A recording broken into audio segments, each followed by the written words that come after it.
Hello everyone, welcome back to my channel. Today I'll be filming a highly requested video by nobody, and I want to go over my luxury handbag collection. So if you're nosy and you want to find out what I have in my closet, then just keep watching. I want to start with one of my most special bags that I have, and that is going to be the Dior book tote, or I think it's called the Dior Oblique book tote.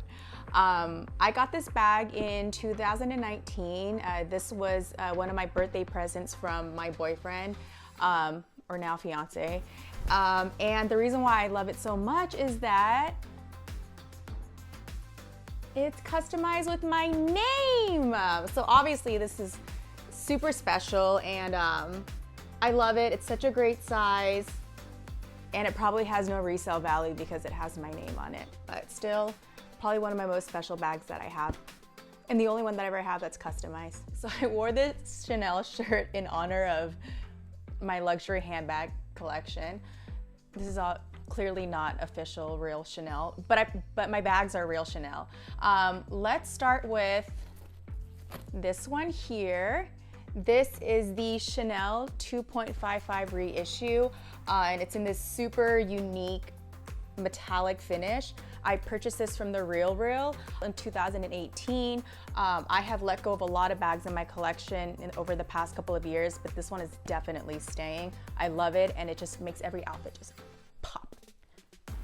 The next bag that I have in my collection is also holds a very special place in my heart because it was a gift from my best friend. It is a vintage medium double flap bag. This was obviously a very generous gift. I think this bag equaled like 5 Christmas and birthdays put together, but obviously worth it. Another bag that I will never let go of, and I hope one day when I have a daughter or a son, I can pass it on to them. So the last Chanel bag that I have in my collection is very special to me. Okay, and I know I've been saying this about every single bag that I've talked about so far, but this one, I don't know if it has an official name. It's probably was a seasonal bag.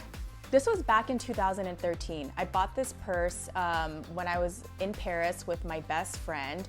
I think we were in college at that time, or maybe we just graduated college. We weren't making a ton of money, but I knew I wanted to go to Paris and get a Chanel bag. And I had my heart set on a wallet on chain. I think that was at the peak of the wallet on chains, and that was definitely the only bag that was even within my price range. And we went to every Chanel store, and even the ones in the department store, and they didn't have a wallet on chain. And instead I saw this. I think the stars aligned. I couldn't be more happier that they were sold out of wallet on chains, because then I would have never been able to purchase this bag. Most of my bags are in gold, but this one is probably one of the few that are in silver. But again, it's super cute. I don't see anybody else carrying this. It comes in a matte caviar, and I just love it. Even Keira Knightley has it. I'll post a picture of Keira Knightley wearing the bag. But I love this bag because it's, when I think about it, it's probably the first and last Chanel bag that I'll ever buy at full price, at retail price, because I would never do that now as a grown adult. It just takes me back to being young and in Paris with my best friend and just bopping around and bouncing around from Chanel store to Chanel store. So always, forever, dear to me. Moving on to Louis. This here is the Louis Vuitton Boite Chapeau SOUPLE in the MM size, I believe. It's the newest designer bag that I added to my collection, and that was in, I think, 2019.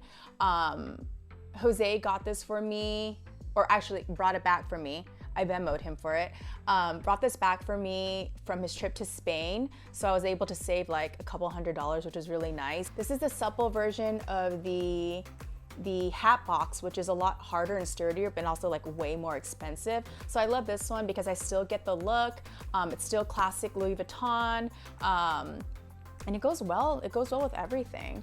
And what I also really like about this bag is that the straps are adjustable, so you can wear it as a crossbody, but if you shorten it, kind of like what I did, then you can wear it kind of like as a shoulder bag. It sits a little bit higher on your side. If you slip the straps through here, it can be worn as a mini backpack, which is really on trend too.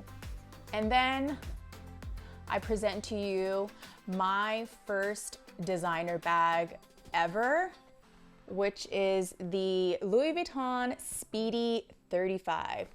I bought this bag back in 2007 when I was making $12 an hour. So I had to work very, very many hours, or even probably months, to afford this bag. And that is why I will never sell it, even though it's kind of beat up and the piping has popped out and everything. It's just, this just has such a special place in my heart.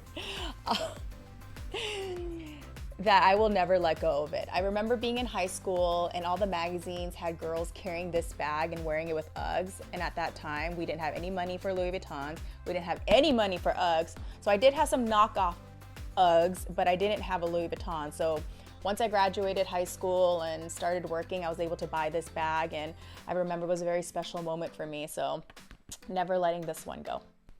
One thing I want to add about this bag is that when I purchased it back in 2007, it was $645. And while I was doing my research for this video, I went online and it is now $1,180, which is so wild to me. But it just goes to show it's still a really classic style, even though I haven't worn it in years, but I'm sure like my mom will take it. She takes all my stuff.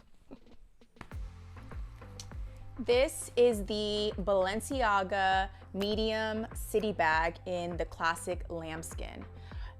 I bought this back in 2009 from Barney's.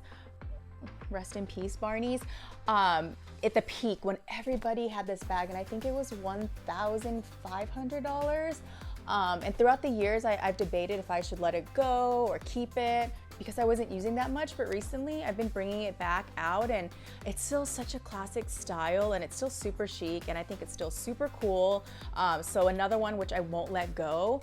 I mean, it's aged so well over time. This lambskin is really durable. There's a little bit of wear on the edges, but nothing that you can't, nothing that you can really tell, because it kind of goes with that vintage look.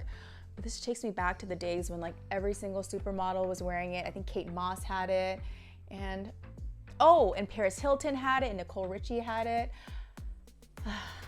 Those are the good old days. Lastly, I present to you my,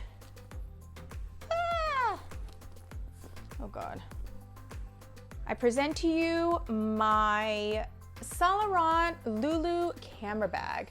This is another bag that holds a special place in my heart because I worked for Saint Laurent for almost 5 years, and I bought this when I was living in Vegas and working at the Saint Laurent boutique. When this bag launched, well, not this particular style, I don't think anybody cared for this style, but the classic one, I mean, we couldn't keep it on the shelf, and it was such a good price point. I think it was like $1,150.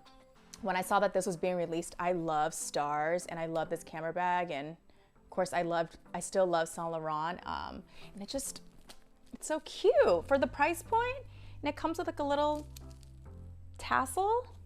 I'm not letting this one go. Too many memories tied to all of these. So that is it, guys. Thank you for watching my luxury handbag collection. I hope you enjoyed it. Thank you for coming and walking through memory lane with me as I go through all these bags and the stories behind it. If you liked the video, please make sure you give it a thumbs up, and I will see you in my next video. Bye.